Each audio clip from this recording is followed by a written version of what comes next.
తమ్ముడు మీ ఇంట్లో కంపు కొడతా తిరుగుతున్నావు అనుకో, నువ్వు అందరికి చెప్పచ్చు అన్నమాట. మోకరించి ప్రార్థన చేయాలి. నీ సంఘంలో ఎవడైనా క్రమం తప్పి అక్రమంగా బతుకుతున్నాడు అనుకో, ఊరంతా చెప్పుకోవచ్చు టెలిఫోన్ చేసి, పలానా ఇట్టటోడని. ఆడి కొరకు నువ్వు ప్రార్థన చేయాలి. మా అత్తమ్మ అంటుంది, మా తమ్ముడు కూలిపోయాడు, మా తమ్ముడు కంపు కొడుతున్నాడు, రాయి తీయద్దు, వాసన వచ్చేస్తుంది.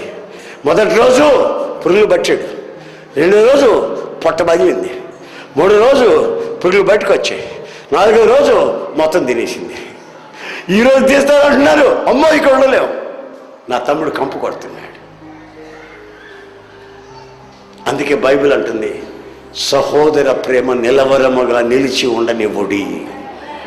సహోదర ప్రేమ, బ్రదరన్ లవ్, ఒకరి ఎడల ఒకరికి సహోదర ప్రేమ నిరంతరం నిలిచి ఉండాలి.